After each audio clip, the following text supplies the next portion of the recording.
Phone tapping కేసులో Prabhakar Rao custody మరో వారం పొడిగించారు. ఈ నెల 26న కస్టడీ నుంచి ప్రభాకర్రావును విడుదల చేయాలని సుప్రీంకోర్టు ఆదేశించింది. వారం రోజుల కస్టోడియల్ విచారణ రిపోర్టును సిట్ సుప్రీంకోర్టుకు అందజేసింది. తదుపరి విచారణ వరకు ఎలాంటి వ్యతిరేక చర్యలు తీసుకోవద్దని సుప్రీంకోర్టు తెలిపింది.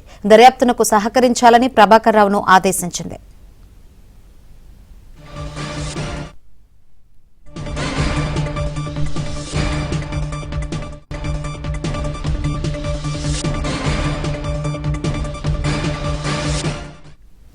ఫోన్ ట్యాపింగ్ కేసులో ప్రభాకర్రావు కస్టడీని మరో వారం పొడిగించింది. మరిన్ని వివరాలు అందించేందుకు మా ప్రతినిధి ప్రవీణ్ సిద్ధంగా ఉన్నారు. ప్రవీణ్, ఫోన్ ట్యాపింగ్ కేసులో మరొక కీలక పరిణామం చోటు చేసుకుంది. ఎందుకంటే ఇప్పటికే కస్టోడియల్ ఇన్వెస్టిగేషన్ కోసం సుప్రీంకోర్టు వారం రోజుల పాటు అనుమతించింది.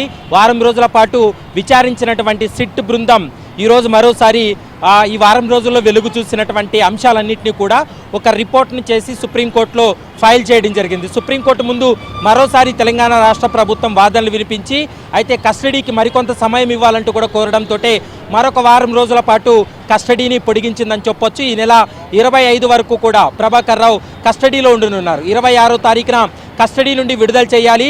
తదుపరి విచారణ అంటే తదుపరి సుప్రీంకోర్టు ఆదేశాల వరకు అతనిపైన ఎలాంటి చర్యలు తీసుకోవద్దంటూ కూడా సుప్రీంకోర్టు కీలకమైనటువంటి ఆదేశాలు జారీ చేసింది.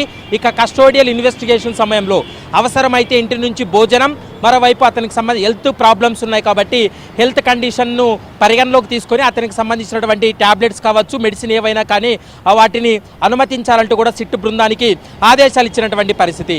కానీ ఇప్పటి వరకు ఫోన్ ట్యాపింగ్ కేసు విచారణ ఇప్పటి వరకు ఒకెత్తు అయితే ఇప్పటి నుంచి జరగబోయేటువంటి విచారణ మరొక కీలక పరిణామాలు చోటు చేసుకునే అవకాశం ఉంటుంది. ఎందుకంటే నిన్న సాయంత్రమే డీజీపీ సిట్ బృందాన్ని ఏర్పాటు చేస్తూ నూతనంగా ఒక 9 మంది అధికారులతో కలిపి ఒక సిట్ బృందాన్ని ఏర్పాటు చేయడం జరిగింది. వారు రోజువారీ విచారణ కూడా కొనసాగించేటువంటి అవకాశం ఉంటుంది. ఈ సిట్ బృందానికి హైదరాబాద్ సిపి సజ్జనార్ నేతృత్వంలోనే ఈ విచారణ కొనసాగనుంది.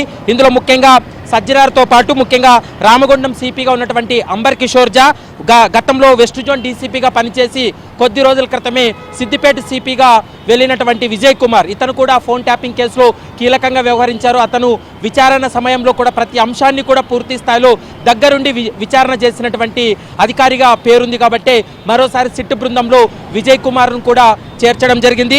2 అడిషనల్ ఎస్పీలు, 3 డిఎస్పీలతోటి మొత్తం 9 మంది అధికారులతో కలిపి ఒక నూతన సిట్ను ఏర్పాటు చేసి పూర్తి స్థాయిలో విచారణ కొనసాగించే అవకాశం ఉంటుంది.